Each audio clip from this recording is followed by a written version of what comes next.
Welcome to Life, Lessons, and Legacy, the podcast where we delve into the stories that shape our lives and the lessons we carry forward. I'm your host, Cedric D. Nelson, and I'm excited to embark on this journey of discovery, growth, and inspiration with you. Whether you're seeking motivation, guidance, or simply a moment of reflection, Life, Lessons, and Legacy is here to accompany you on your quest for fulfillment and purpose.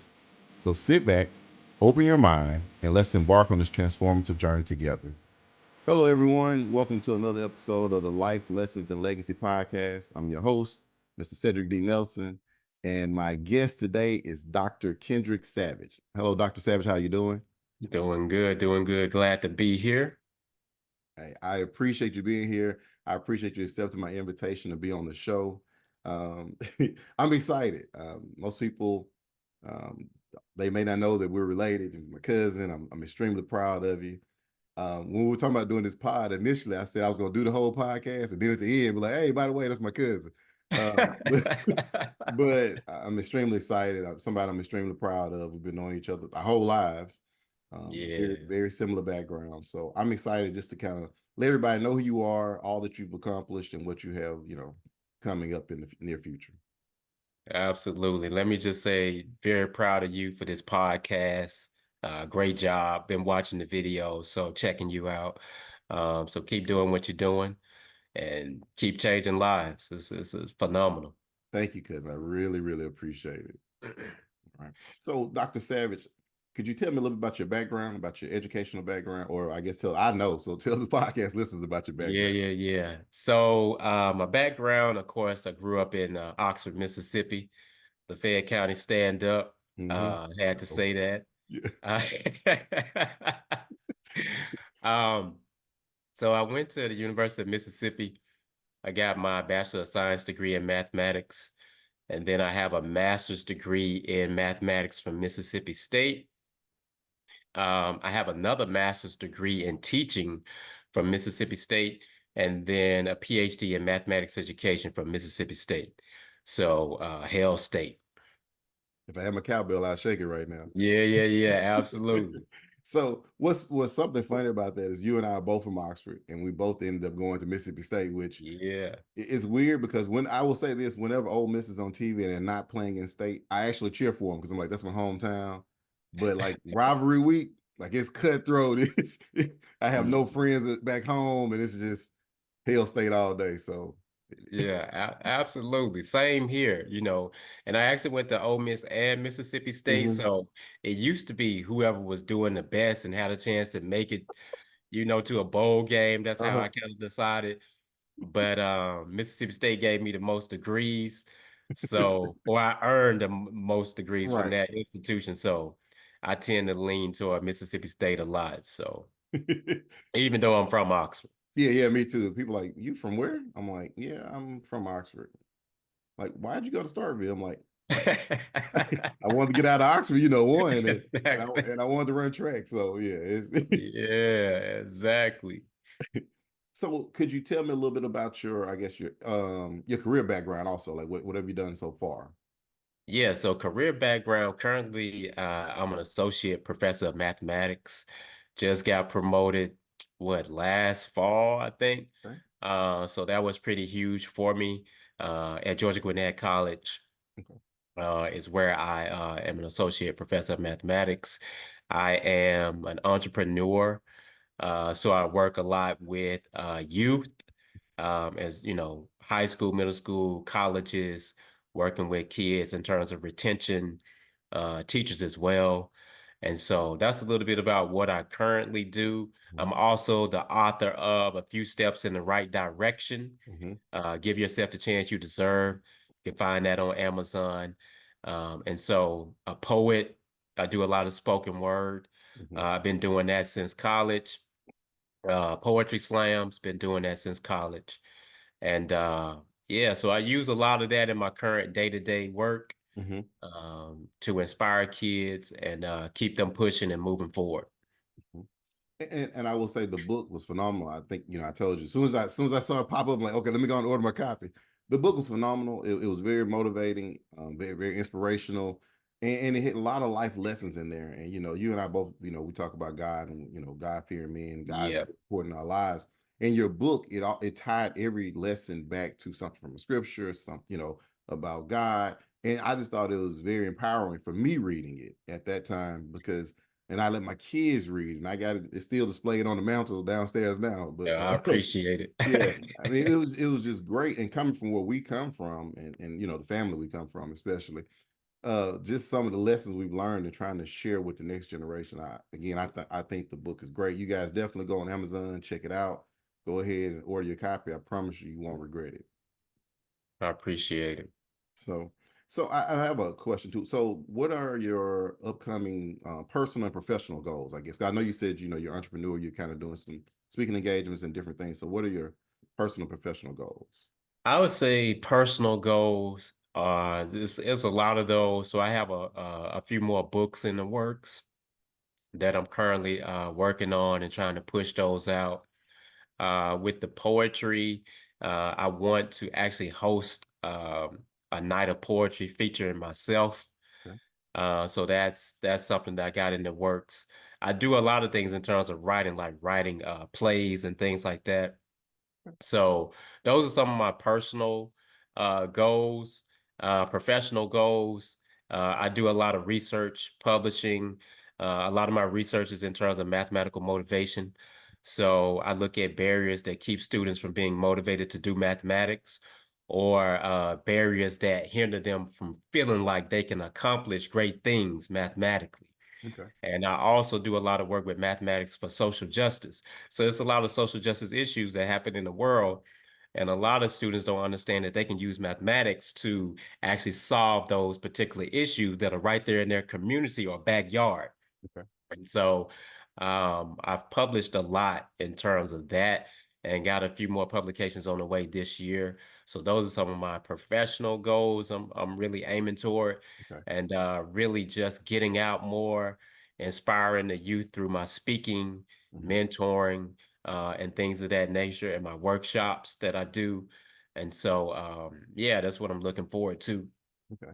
Well, and of course, we talked about it earlier. We'll definitely make sure we put all your social media tags and upcoming events, anything you have coming up that you want to kind of push through the channel. Just let me know. We'll push it out because I Yeah. know recently you did a couple of speaking engagements. I was very impressed. I saw you speaking to everyone, the camera crew, and just the life changing information that you were sharing with those children, those kids, was great because a lot of times in our community, you don't see people that look like us talking to us about, look, you can be anybody you want to be. Look, this is why math is important because I know even when I was in school, I was intelligent, but I was still like a lot of times I was like, once I know how to add, subtract, multiply, like but you talking about statistics and how math relates to real world, it's more buy-in for the students to actually want to be better in math. So I think it's Yeah. awesome.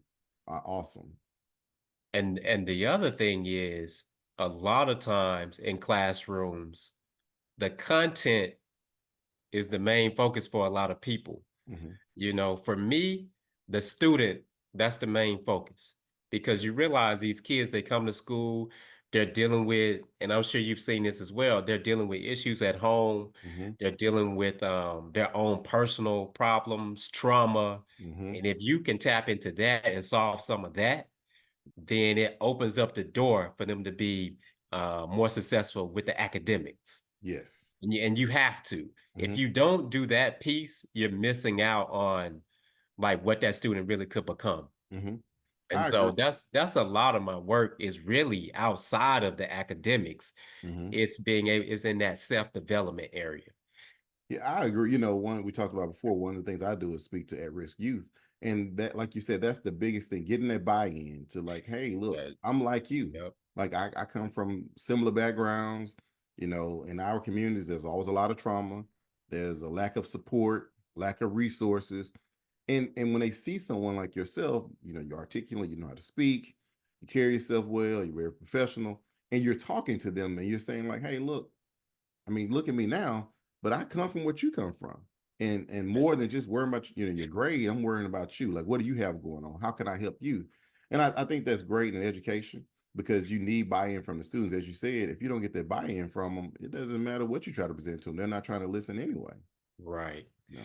And one of my favorite people, she's dead, but Maya Angelou, Mm-hmm. she has this quote, I come as one, but I stand as 10,000. Mm-hmm. You know, when I'm in front, I may look like one, Mm-hmm. but I stand as 10,000. There's been so many people that helped me, mentors, teachers, family members, our Mm-hmm. community that we came from. Mm-hmm. And so that's something that I remind students of. No one, no one makes it alone.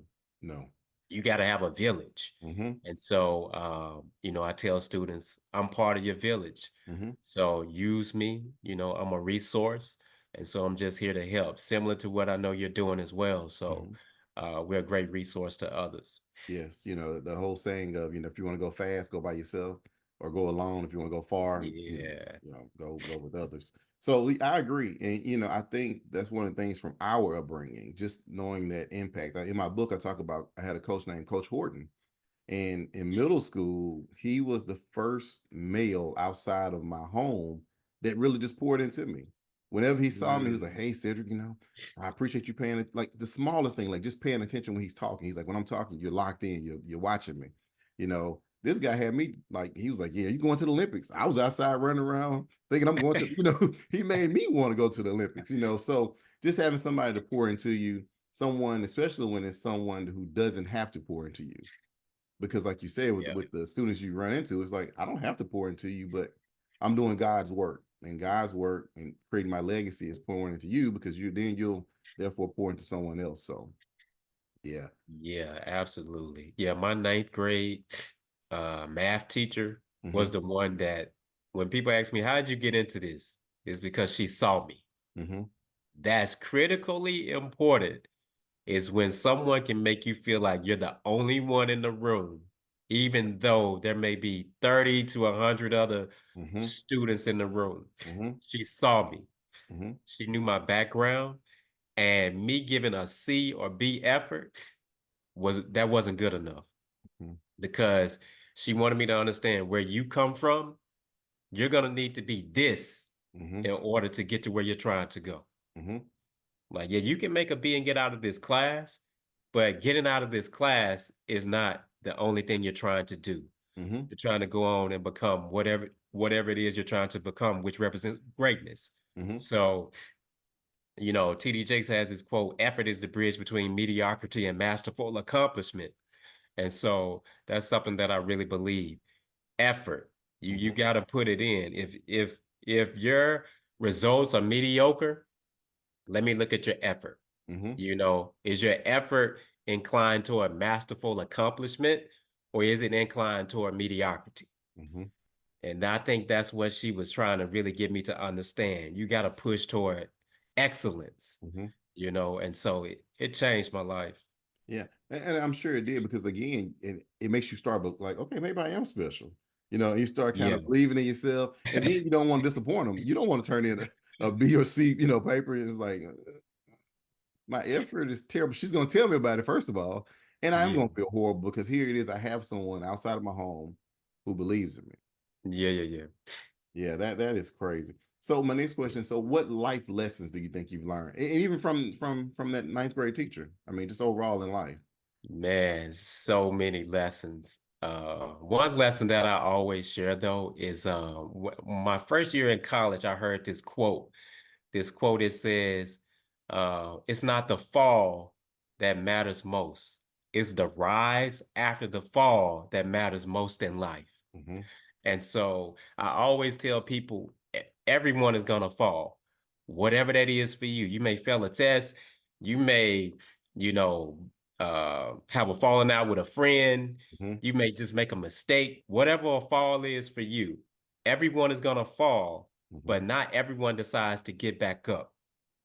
It's always the rise after the fall that matters most in life. Mm-hmm. You're going to fall, Mm-hmm. but can you get back up? Show me the person that gets back up over and over and over again, and I'll show you the person that makes it to the finish line. Mm-hmm. They may make it to that finish line dusty, clothes ripped up, Uh-huh. hair messed up, but they made it. They made And it. that's all that matters. And so that's, to be honest with you, that's the biggest lesson Mm-hmm. because a lot of people look at Dr. Savage and they have no idea how much I failed in the beginning, Mm, how much, the things I got held back on, they don't see that. mm-mm. Or as we say, people see the glory, but they don't know your story, Exactly. I like that. so it's a lot of lessons, but that's one of my most impactful lessons of my life. Hmm. I like that. I'm going to use that because, like you said, that's one of the things people see your success, but they don't see the 2 a.m.s. They don't see the, I did all this work and it still didn't work out. My proposal was rejected, or Yeah. I tried to save my money and I tried to financial literacy and something came, a car broke down, I had to spend. They don't see the struggling college student, the struggling person when you first come out of college. Because I tell people when I was in high school, I had no financial literacy. When I got in college, I really had no financial literacy. And when I left college, I had less financial literacy than I did when I got there. You know, I had just surviving. And so you learn, but again, like you said, it's kind of that growth. Nobody sees the beginning. Everybody just sees, okay, man, you're successful now, man. Oh man, it must have always been that way. Like you weren't always No. Dr. Savage. I wasn't always who I am now. Like, but people, and I think that's what makes it easy for people to ask for stuff or to just want you to give them stuff because all they see is your success. Again, they don't see the 2 a.m.s or the times you're looking at the window like, I don't even know if this worth being here. They don't see that. Yeah, and you'll understand this analogy. Sometimes I tell when we were growing up and we would make that big picture of Kool-Aid, right? You pour Yeah. that sugar in there. Mm-hmm. Now, when you were little, most kids want that last bit of Kool-Aid because that's where all the sugar is. Mm-hmm. And I always tell students there's something about that feeling of coming from the bottom Mm-hmm. or that feeling of getting knocked down and feeling like you're at the bottom of your life. Mm-hmm. Because the greatest ingredients are sometimes at the bottom. Mm-hmm. When you get knocked down, you got to learn how to get back up. You got to learn tenacity. You got to learn perseverance. You have to learn, mental agility. Mm-hmm. At the bottom are the greatest ingredients for your life. So don't despise getting knocked down. Mm-hmm. Understand you're about to come upon the greatest ingredients to help you to propel where you're Mm-hmm. trying to go. Yeah. So that getting back up, you got to get back up. And when you get back up, you're not just getting back up, you're getting back up with a cape on. So, Mm-hmm. you got to understand that. Yeah. And I agree. I tell people all the time, life, even with my kids, my kids are a little bit older, 18 and 20. So I tell them all the time, I always giving all this advice. Like I'm literally, I'm sure sometimes they're like, oh my God, this guy, they go another life story but I'm trying to tell them like, baby, I'm trying to tell you guys. So I'm trying to teach you so that life doesn't have to teach because life's going to teach you anyway. In life, you have to bump your head a little bit. But the Yeah, thing yeah. about life is it'll knock you down and keep you down there. Like if you just keep you down there. So you have to, if you listen to me, I'm making your journey a little bit easier. Things I wish people had told me.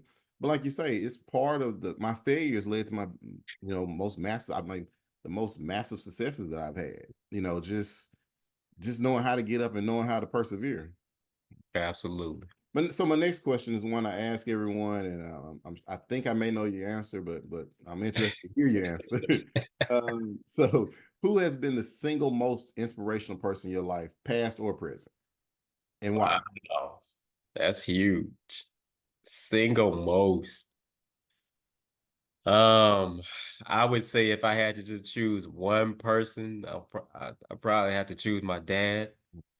Um, I feel like I'm a lot like my dad in that probably one of the biggest things I took away from my father is don't panic. I still remember this one time I was in high school. When I was in high school, one morning I lost my car keys. Hmm. And so he had a backup, but I was trying to get to school on time. So I run into his room and he's just kind of moving slowly, right? And Uh-huh. he could tell I was like, that's your dad. So you know that line you can cross. So he could tell I was like, kind of like, Dad, you really need to come on. Hmm. And I remember just very gently, he turns to me and he says, so you want me to rush when you the one that lost your car keys? Mm. And he just said it so calmly. But sometimes what you can say calmly has so much power, Mm-hmm. and I remember one time he just told me, look, if you make a wrong turn in life, just turn around. Mm-hmm. You don't have to start panicking and get yourself all in a frenzy. Mm-hmm. So that was like one of the biggest lessons I took from him was think before you act, think it through, plan out what you're trying to do, and just put some thought to what's going on. Mm-hmm. And even in the heat of the battle, keep your head Mm-hmm. as much as you can. Yeah. So yeah, I would have to say that. Yeah. And I will piggyback off of that. Unc was just an amazing man. I talked to you the other day and we talked about just what he meant, even in my life, being his nephew, because he showed me what it meant to be a man and to be a father. Like, Yeah. no matter what I'm going through, I'm not going to complain about it. I'm going to get up, I'm going to prepare, and I am going to provide for my family. And he always had wisdom for me. Every time I saw him, like I'll be thinking something crazy or some preconceived notion. And like you said, he was always very calm. And he would just say it to you in a way that he wasn't screaming, he wasn't being intimidating, but it had that weight. You like, oh, okay, I'm tripping. Let me get myself together. But because as a kid, I was at you guys' house all the time. Yeah. I was like one of the other children because I'm Yeah, just yeah, yeah. yeah. And so, he was just always very calm. Whenever he was working on anything, he never shied away from like being that uncle, that mentor. They're like, okay, let me show you how to fix on this motor. Let me show you how to do X, Y, and Z. And I honestly, I can't even ever remember Uncle ever really fussing at me. Now I do remember he didn't have to though, because like I said, he was just giving me that look, and I'm like, okay, I probably need to sit down somewhere. Like I understand. I understand. This might might go left, so let me just sit down. Yeah. But great Yeah. man, and he was always so proud of I remember he and I talking. He was always so proud of. And it's funny, like you guys have the same mannerisms. You look alike. You speak like him. It's just it's pretty amazing, man, and it's awesome. And I'm sure he's so proud of you because I mean that's what he wanted. Just wanted you to be successful and be the best version of yourself. Yeah, yeah, yeah. Yeah, it was cool. Like you said, family, that was huge for my dad. Mm-hmm. Every day growing up, I could depend on, him being there. Mm-hmm. And like you were saying, he may give you a look. I don't remember, but maybe one time in my entire life that my dad actually had to really discipline me. Mm-hmm. That wasn't really his thing. He was Right. more of a, hey, let me just talk to you. Like Mm-hmm. what were you thinking about? Like what was your mental process? Mm-hmm. That was more of his thing. And so I think what a lot of people don't know is for me, like my dad to this day is still one of the smartest people I ever knew. Yes. He was very, very business oriented. Mm-hmm. Now, because of his job, most people don't know that and they would never think that. Mm-hmm. But my dad, he would always talk to me about business. Now, Mm-hmm. as a kid, I didn't really get it because I'm like, Dad, you don't really like it didn't equate for me. Mm-hmm. But he was always just thinking about different things. Mm-hmm. So as I got older, I remember I had gone to college. I'm reading all these books, and I get on the phone with my dad, and I'm thinking I'm going to talk to him about stuff that he has no idea about because You gonna he blow his had gone to mind. college, and he'll just start rattling off all this stuff, and I'm like, so you know about all this stuff? And I done went to school for like for like 10 years. Like, Daddy, you could have just like we could have been done solved all of this. So yeah, he was just really smart. A lot of that you really had to tap into though, because he wasn't the type that's just gonna, Mm-hmm. just come out and throw it all at you, Mm-hmm. so yeah. Yeah, just a very great and humble man. Like you say, he wasn't very boastful, but I never discussed any subject with him that I knew more than he did. Like you said, we do all this research, we go get these degrees, and we go off into the world, and we're like, oh, I have all this knowledge. I'm gonna show him something. I'm gonna tell him something. And then you start sitting there, you're like I think one time we were playing like checkers or something.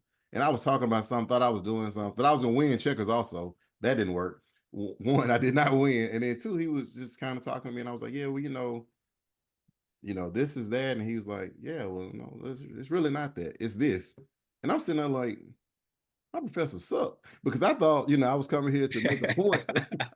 Yeah, yeah, I can see why he be the single most inspirational person because Yeah. he that standard bearer, I would say, as far as I would say from my perspective, I didn't have a father in the home, so him and my Uncle Cunny, they were the two Yeah. that they still showed, they were exemplified what it meant to be a man, to be a father, to be a provider, and they just the way they carried themselves. They were well, were and are they very different from most of our family. I would say not that our family isn't bad or whatever, but they just had a different standard as far as what they wanted and accepted from their kids and from themselves. Both of them worked a lot. Yeah, they But did. yeah, and they didn't complain about it. You know, No, they just got up and did it. yep. I would say, I love like analogies. I would say they taught us how to build a house of bricks. They taught Mm-hmm. us how to build a house of stone, Mm-hmm. instead of a house of straw. Yeah. Like these men, my dad and Uncle Connie, they're like pillars, Yes.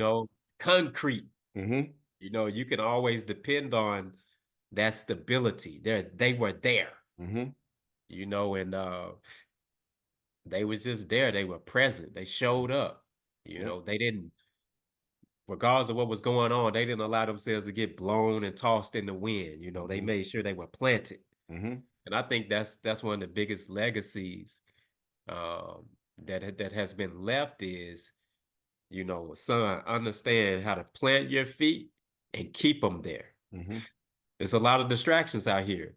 Mm-hmm. Are your feet gonna move toward that, or will you keep them planted so that you can stay focused on the things that you need to stay focused on? Mm-hmm. And so they both have represented that. So it's been huge. Yeah.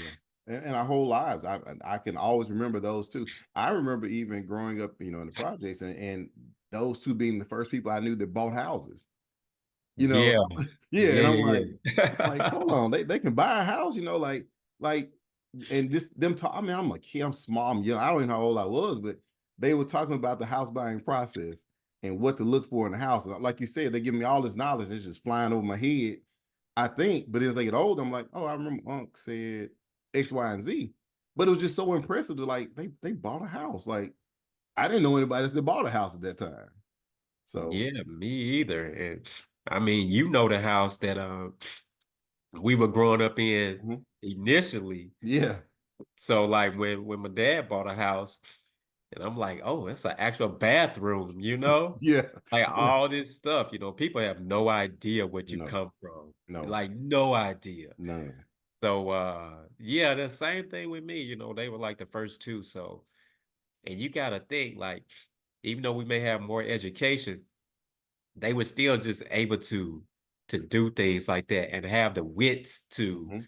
get that done and what that has meant to their family and legacy. Yeah, So and with us, just having that example, because like you say, that they've always been those, like you say, those pillars. They are two people that you can always go to, and they're not going to be different. It's like the person you saw yesterday is the same person you're gonna see today. They are just, and like I said, even with Unc, he had his own he had you guys, he had his own family, but he still found time to pour into me and everyone else in the family. If you ask him for advice, he didn't hesitate. He may have just got off work, and I mean it may be 8 o'clock at night, and if you call him, he's like, hey, how you doing? And he's gonna talk. You never felt like, hey, I appreciate it, nephew, but it's time to get off this phone. You never felt that way. And so just appreciate just an amazing man, just yeah. yeah, and and as poised and quiet as he was, he Mhm. always had a joke too. I Oh, yeah. remember I remember being in grad school. He calls me one night and he was like coming to bring me something. Mm-hmm. First of all, it's late, but hey, that's what they did. They just showed up at any time. Mm-hmm. And I think I had missed the call. And so I answered the phone. He called me again. Hello. He gets on the phone and he's like, leave that girl alone. And come to the house. I'm trying to meet you. And I'm like, Daddy, like, what makes you think I'm with a girl, you Right. know? That sounds like Unc. That is Unc. Yeah, yeah. Oh, that's hilarious. So it Oh, was, so he always had stuff like that. yeah, It was cool though. yeah. That's funny. Even reminiscing about it, it's just yeah, Yeah. yeah, man. Even well, we'll go to the next question. But even I remember like when when I did go to the county school, I did go to Lafayette. When you lived out there, the first home, and like riding the bus, and like that long walk. And I Yeah. told people, I remember, you're younger than me, so I remember telling someone like, I'm nervous about this walk. And I know you and your brother and your sister took this walk every day, and I was like, man, I'm fast, but I don't know if I'm that fast. Like but again, no one knows that story, or what you've been through, the long walk, the first house before Uncle Bonnie. Just Yeah. they just see your success. But I think your story helps when you start speaking to students. You kind of tell them like, look, no, I come from very humble beginnings myself. Like I wasn't always Dr. Savage, but because Yeah. someone believed in me and my father poured into me and others made me believe in myself enough to get to this point, and I can help you get to this point. So Absolutely. yeah, Yeah. So man, true. yeah, the journey, man. We could do a 2-hour podcast just about our upbringing, just about our childhoods, Yeah. probably. I always I know I've been talking about my Angela, you can tell, Mhm, but she has this quote. It says, we delight in the beauty of the butterfly, but rarely admit the changes it has gone through to achieve that beauty. mhm, We delight in how beautiful it is, mhm, but we don't think about, the process that it had to go through in order to become that butterfly. mhm. And it's so true for most people's lives. But like you said, and you think about that butterfly does not become that butterfly without like you said, going through what it went through. Like you have to go through the process. I tell my kids the same thing. We live in a microwave society now, this generation, where they want Yeah. instant gratification. I mean, because you think about it, you have a cell phone, anything you want to find or look up, you can find it. I told them Yeah. I grew up more crockpots, generation where there was no internet. I remember being in college when they started installing the Ethernet, because before that there Oh, was yeah. yeah there was the Sears catalog that you ordered something from, or you went to the actual store. This whole Instacart and Amazon, none of that stuff existed. So we had to be more patient. We had to build stuff brick by brick. In this generation, and also they watch social media. So on social media, you see this person, oh, I'm in Dubai today. Now they may not actually even be in Dubai. They may have a screen behind them, but it makes them think like you're not doing enough. You're failing because you're comparing yourself to a snippet or a snapshot of someone's life that actually they are catering toward making it look like things are better than they are. So yeah, just Yeah. That's so, like, what you just said is very profound, is extremely profound. mhm, And if someone really gets that, it's life changing because, can you imagine a parent saying to their child, okay, I'm going to warm your food up. Let me do it by putting it in the oven. So first we got to wait until the oven warms up. Then we're gonna put your food in there, and then it warms up. mhm, All right, it's the next day by the time all of this is done. Okay, like uh-huh, I didn't disappear because like yeah, this took forever. I'm yep, hungry. yep, So so like you said, like this generation, they're used to mhm, fast, quick. mhm. And the thing is, a lot of these things they're comparing themselves to in these snapshots may not even be real. People posting pictures and they've gone to Photoshop and smooth this out and Mm-hmm. recurve this, and it's Yeah. it's so much. And I Mm-hmm. always tell people, when you compare yourself, most of the time you're gonna give yourself the shorter end of the stick. Yep. That's typically what happens. So, you got to stay away from that. You do. Yeah, I agree. I mean, like you say, you give yourself the short end of the stick. And a lot of times we sell ourselves short, like, Yeah. because wherever we all are individual at that time, we've worked to get there. Like you said, it's work, but again, you see, because of social media, you can have a snapshot. You and I we could be saying we're filming from, Puerto Rico right now, and so, oh my gosh, you've been in Puerto Rico. Well, you don't know we spend an arm and a leg to get to Puerto Rico, today. Or we may Yeah. be, recording out of somebody's basement. Who knows, but no one's going to tell you, hey man, I'm struggling, I'm suffering, things aren't going well. They always show you the highlights. I told somebody, I compared it to my kids playing sports.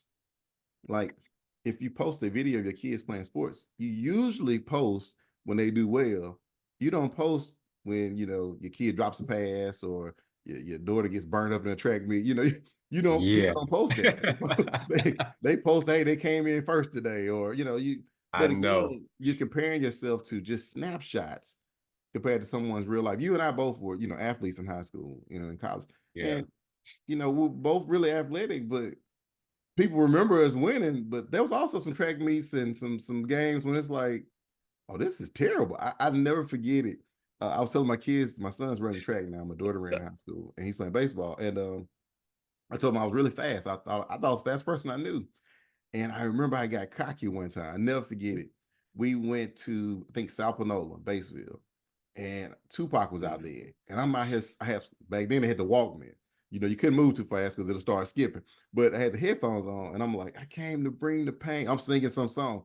I'm walking up and down the 100 down the track, and a guy named Rob, who went to LaFayette, um, he came and shook my hand like, "Hey man, I know you're fast, man. I hope we have a good race." And it's like, and I remember looking at him like, I didn't even shake his hand. I was like, I came to bring the pain, talking crazy, right? It was really, I never forget, it was really cold, and the gun went off, and I think I was stuck in some mud that Rob wasn't stuck in, because all I saw was Rob's back the whole entire race, and at the end he was like, "Good race," and I was looking like, he was humble about it. But here I am, I came to bring the pain. I'm over here talking trash, and Rob brought the pain. I'm over here Exactly. He like, really brought yeah. I'm like, it. yeah, just yeah. People don't understand, but in order, you have the track meets when you win and you feel great, but you also have the ones when you don't. I told somebody this other story. I remember the first time running the 400. I ran the 400 in college, but the first time in high school, I ran the 400. Again, I was, I've always been humble and nice, but just feeling myself like, oh, I'm fast. And I never forget, I ran the 400, and coach was like, he needs somebody to fill in. I was like, I got you. I'll run the four. Never ran it before. He called it open court, and I was like, I don't even know what that is. Just put me out the coach. I'll beat somebody. And man, I never forget, I took off with everything I had. And I remember running, and I was like, it's my first time. I'm beating everybody. I remember looking across the track, and there was a guy running down the long jump pit. And I was like, I don't think they're supposed to be doing that while we're running. So we finish. I'm hype. I'm jumping around, talking trash. And they start giving out the ribbons. And they give me a red ribbon. I'm like, second? Like, no, like I beat all of them. And on the loudspeaker, it comes on. Oh, we want to congratulate some guy from South Haven. He just broke the state record. And I was like, so the guy I saw running down the long jump pit was actually that far ahead of me that I thought he was just doing the long jump. He was actually in the race. He was just that much farther ahead of me. Oh, And I'm wow. like, yeah, that sucks. Wow. Yeah. So yeah, but again, no one tells those stories. They tell the stories of, hey, I made the state, I did this, I did that. So Yeah. yeah, yeah, We yeah. used to have this thing where when I was running track, like sometimes when you start out, everybody's cheering from you. Let's go, let's go, let's go. You got it, Uh-huh. you got it, you got it. Uh-huh. And then when they realize it's not working out for you, they go to that. Just finish the race, baby. Just finish the race. Okay. If you don't do nothing else, you Yeah, finish that race. You finish that race. Say, I know exactly what you mean. I can do that. I may Yeah, come in last place, but I can finish a I can race. finish this race. Oh, Yeah. So, oh, but yeah, you have those moments. Like you're not always coming in first and second yeah, and all of that. So sometimes that's it. yeah. Finish the race. And as funny as that is in life, that's a good thing. Mm-hmm. Finish the race. Just That's finish the it. message. Mm-hmm. Finish the race. Don't give up. So And your race is your race. I think a yeah. lot of times we try to run somebody else's race. Like, Run your race. Exactly. You know, when you run a track, you stay in your lane. You stay in your lane, you finish your race, you're fine. You know, you can't finish with Yep. someone else. So, Because if uh, you jump over in somebody else's lane, you're getting disqualified. So exactly. it teaches you. You got to stay in your own lane, and you Hmm. can win in your own lane. You know your own lane. Right. You know. You know, which So that's what I tell my kids. Sports are important to teach you how to deal with defeat, you know, adversity, excuse me, how to train, how to build yourself back up to the next event. You know, you lose one race, you don't stop. You know, I'm quitting track. You go back out there. You know, yeah, yeah, even after Rob did what he did to me in South Panola, I was like, yeah. maybe next week. You know, but Rob so was like, "Oh, you don't want to shake my hand? Okay, yeah, he was like, put the headphones back on. I'm like, it's you know, it was terrible. I'm about to bring this pain on you." He did. From the time the gun went off, all I saw was I just followed his back down the track. That's how bad it was. It was Yeah, terrible. Yeah. that's crazy. Yeah. So two more questions. So we kind of talked about it a little bit earlier. What do you think about legacy? And when your time is up here, you know, I say this question on every podcast, not to be morbid, but we all have a date and time that we will leave here. So when your time is up, what legacy do you want to leave for your family and just on the world? Mm, that's so important. I would say family first. I want the legacy I want to leave with my family is, especially with my girls, is and I haven't said this, I got three little girls. Mm-hmm. Um, but you know, that they saw dad and he was compassionate, that he loved people, that he always tried to do his absolute best, Mm-hmm. and that he went for it. He went for his dreams, that, you know, getting up after they fall down is very important. And that's the legacy I want to leave behind, is that they come into the world recognizing what their gifts are, and they use those gifts to make the world a better place. Mm-hmm. You know, that they love God, and that they, you know, continue to represent what Christ is, and help continue to bring more souls to Christ. Mm-hmm. And you know, that they continue that particular legacy in using their gifts for God and making the world a better place. Like, that would be huge for me. Okay. Um, and the legacy, the other one, so family and And just on the world, impact you want to have on others in the world. yeah. Others in the world right now, definitely in my life, the push that I try to make is for people to uh I want everybody to have the best opportunity possible to reach whatever dreams that they desire. And so when I'm gone, whatever YouTube message I posted, whatever speech you ever heard me give, if you've been a student of mine, like when I finish a poem, I always say to people, my goal is for you to walk out of here wearing my words. Okay. I hope my words stay with you. So I want my impact to live on through you. You know, somehow something got planted inside of you, and I could have been gone for 20 years, Mm-hmm. but you're still chewing off of things that I left behind. Mm-hmm. And if those things can help you to be a great father or a great mother or a friend, or help you reach your dreams, then I've done my job. Okay. I like that. And I like that. I think that's part of also the reason why you wrote a book, you know, or both of us writing a book, because it's like Yeah, once I am gone, once we are gone, these the words and on these pages, they live on. So even if you're not there to physically give that advice is there for your children, for colleagues, for friends, for anyone that wants it. People, the thing about it, you've written a book, so you will impact people that you may not ever even meet.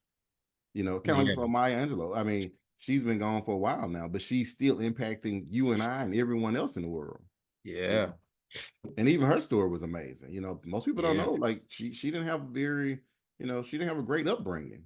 You know, exactly. so yeah, I think legacy is important. You know, you and I talk about it. We kind of talking about brainstorming to try to do something for our actual family. You know, our family back home, and we'll put something together and figure something out. Just want to help people, let people see that they have all this potential and help them to get to their potential, because it's just work. You know, everything is work. Like, you know, you and I were talking, I was up to like 2 a.m. last night.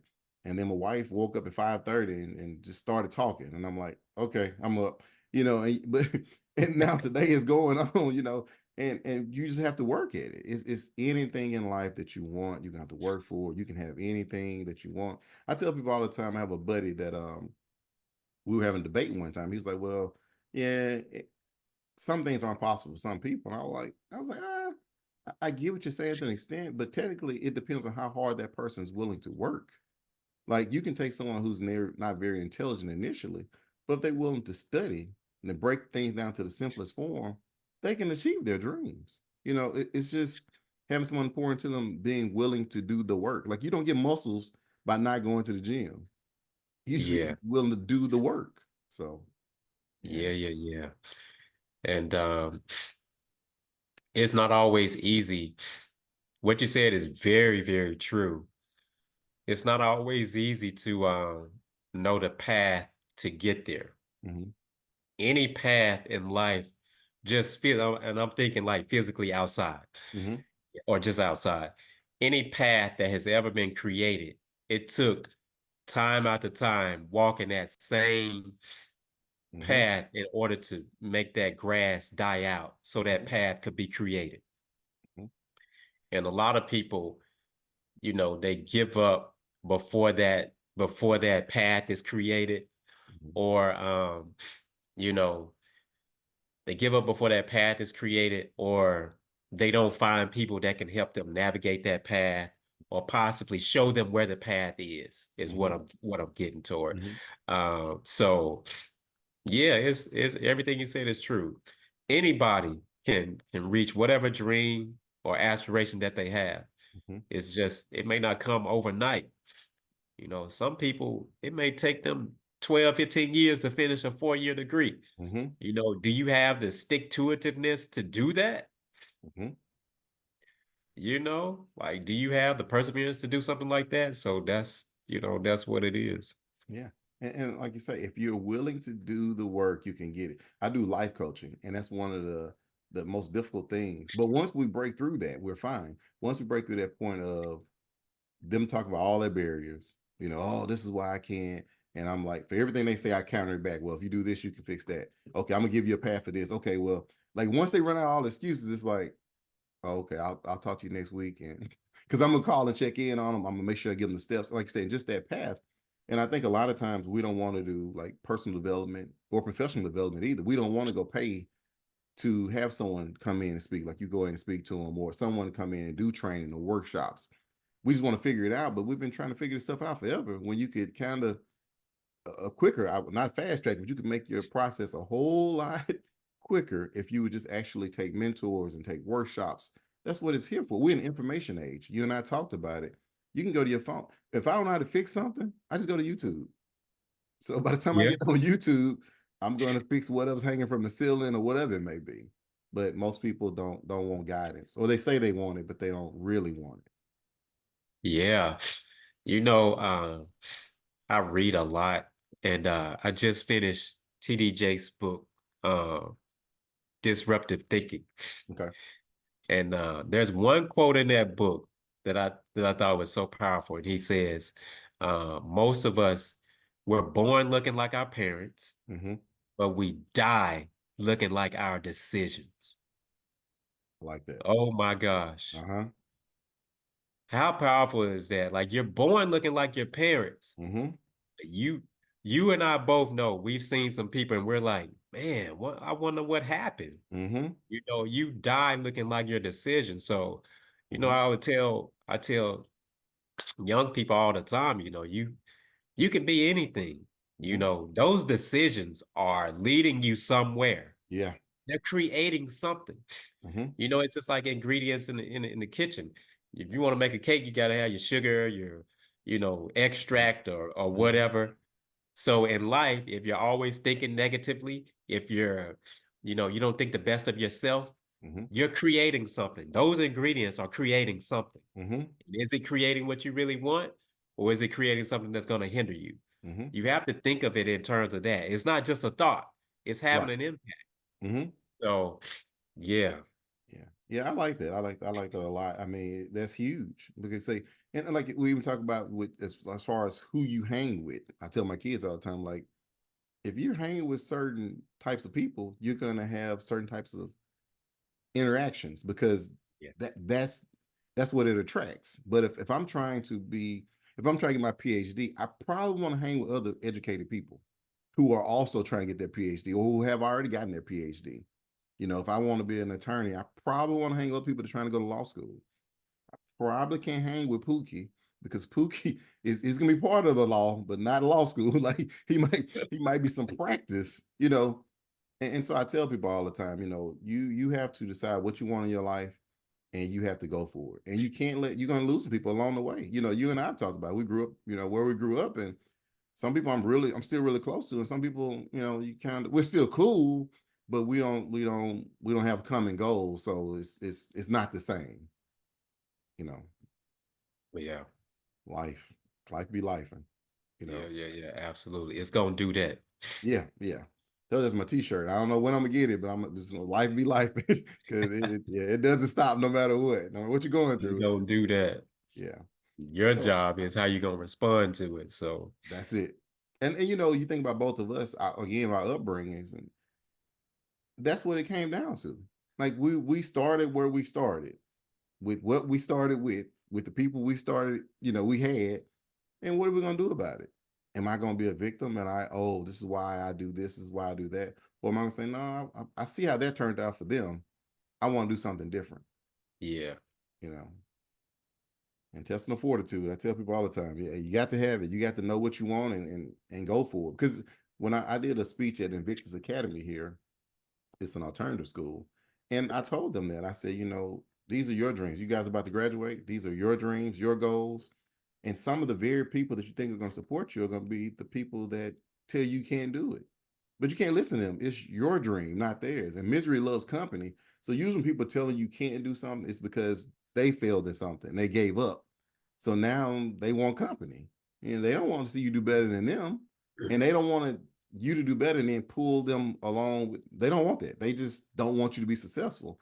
Because again, misery loves company. So you have to know what you want and you have to go for it at all costs. So, Yeah. And like something you said to me the other day was don't be afraid to fail.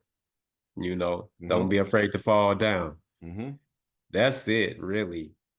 If you know, you just don't be afraid. You're gonna fall. You're gonna make some mistakes. So yep, that's a part of it. mm-hmm, So yeah. yeah, Yeah, all of that is so true. yeah, and just not being afraid. That's how you learn. When Yeah. you touch a bob, you touch a electric fence, you learn very quickly not to grab it again. You know, it's Yeah. yeah, it's life. It's and honestly, if you were paying attention, you would say to yourself, man, I wonder why all of these cows never try to get out of this pasture. Right. This electric fence. That's Yeah. why. Yeah. Like you say, You but know? that's by being observant because there are indicators there letting you know like there's a reason why this huge animal is just staying inside this Exactly. This and I'm gonna walk huge over element, here. Yeah. like And I'm gonna walk over here, you know, 100 or some odd pounds and touch it and see what happens. Yeah. Crazy. exactly. I It's will say that, crazy. and I'm gonna ask you the last question, but I would say that growing up in the country definitely helped with that. You learn a lot of common sense. Like, I know. yeah, if I climb this tree, I probably shouldn't jump out because I'm gonna break something, you know, or Yeah. I probably shouldn't go ahead and slap this horse or this cow. You know, it's probably gonna end bad for me, you know. So Exactly. but listen, I have greatly enjoyed it. This is the part of the show where it's your time to shine. It's your chance. If you have any websites, upcoming events, any products, anything you want to promote, this is your time.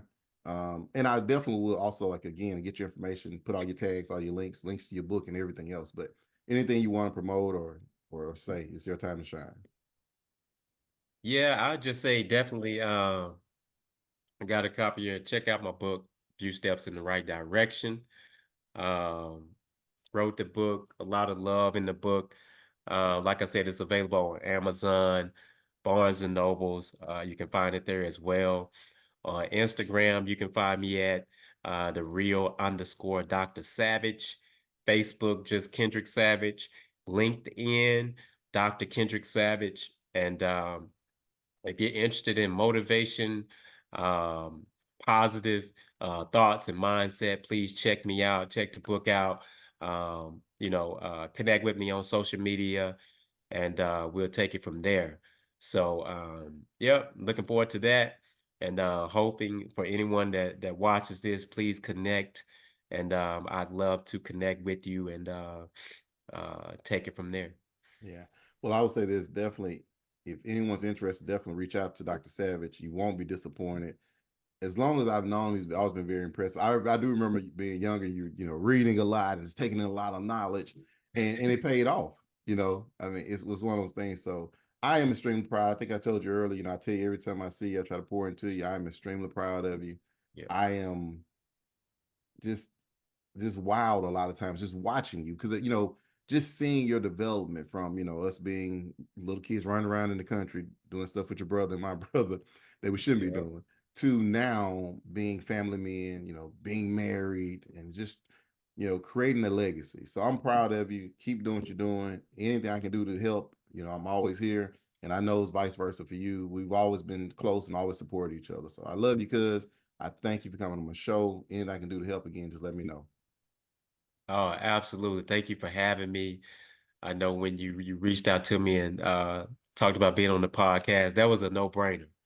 So iron sharpens iron. So, Mm-hmm. definitely proud of you as well. I love you. And we're family, so it's always good to see family doing well, pushing and trying to reach them dreams. So like you said, even growing up, you were always so kind, and we were all getting into stuff. So video games and Oh yeah. just silliness. So it was, it was always cool. I know Mm-hmm. a lot of times I was probably kind of following you and my brother. So, but yeah, like you said, just coming from where we come from, I mean, it's amazing. It's a blessing, It is. by the grace of God that we're here where we are. So, and when I say that, I just mean still just trying to, continue the legacy of what we've seen Mm-hmm. and just be the best version of ourselves. So keep pushing your podcast. Podcast is absolutely awesome. I just want to say for anyone listening, make sure you check out, definitely watch this episode, other episodes, and keep doing that. Absolutely amazing. Loving the work that you're doing. You're changing lives. So just keep that up. Thank you. Thank you. I really appreciate it. Yeah, All yeah, right. yeah. Yeah. Well, thank you, listeners. Again, check out the podcast, the Life Lessons and Legacy Podcast. Make sure you check out Dr. Savage's book. Also, check out all his social media links. Reach out to him. I promise you, he will do a phenomenal job speaking to the students. I guess I would say the youth, who are our future. So definitely reach out to him. And I forgot on YouTube, you can find me at Savage Motivation.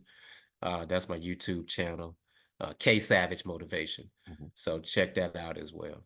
And it's great. I watch it. I make sure I was trying any new episodes. I'm always like, let me check it out, see, get my day going right. So, Yeah, I yeah, got you. keep it going. Like again, proud of you.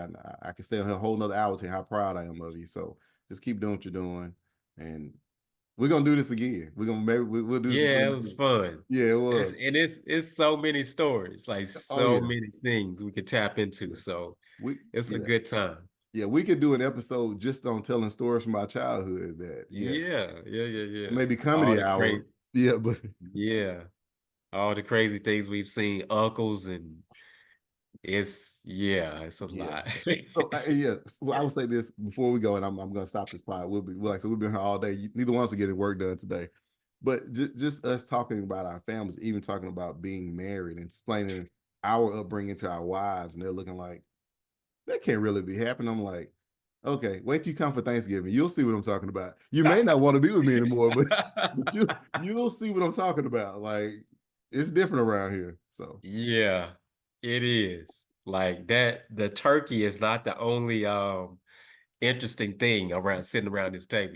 right, So that might be the most calm thing that you have today. The like most stable thing that you deal with today. Because what you're yeah. about to see is like I'm sure my wife when we left Thanksgiving the first time got back in the car and was like, I don't know like if this is gonna work or not because I mean, I know you proposed and everything, but Like I got to be with them. this Like, you're gonna have to get a bigger ring to deal with this family. yeah. So, but no, all right. Well, I'm gonna go ahead and end it, man. Like I say, love you, cuz. Like I say again, take care of yourself, and I'll be in contact with you anyway. All right. Appreciate it. Thank you for joining me on this episode of Life Lessons and Legacy. I hope you found our discussion thought provoking and inspiring. If you enjoyed today's episode, be sure to subscribe to the podcast and leave a review. Your feedback helps us to improve and reach more listeners like you. Remember, life is a journey of growth and discovery. In every experience, both the highs and the lows, contributes to the legacy we leave behind. So embrace each moment, cherish the lessons, and live with purpose. You can find more resources, including my book, Life Lessons and Legacy: How to Take Life's Lessons and Shape Your Legacy. Available for purchase on my website at www.lifelessonsandlegacy.com. Also available on Amazon.com. On my website, you'll also discover information about my life coaching services and speaking engagements designed to help you unlock your full potential and live a life full of purpose. I'm Cedric D. Nelson. Until next time, take care, and I'll see you soon.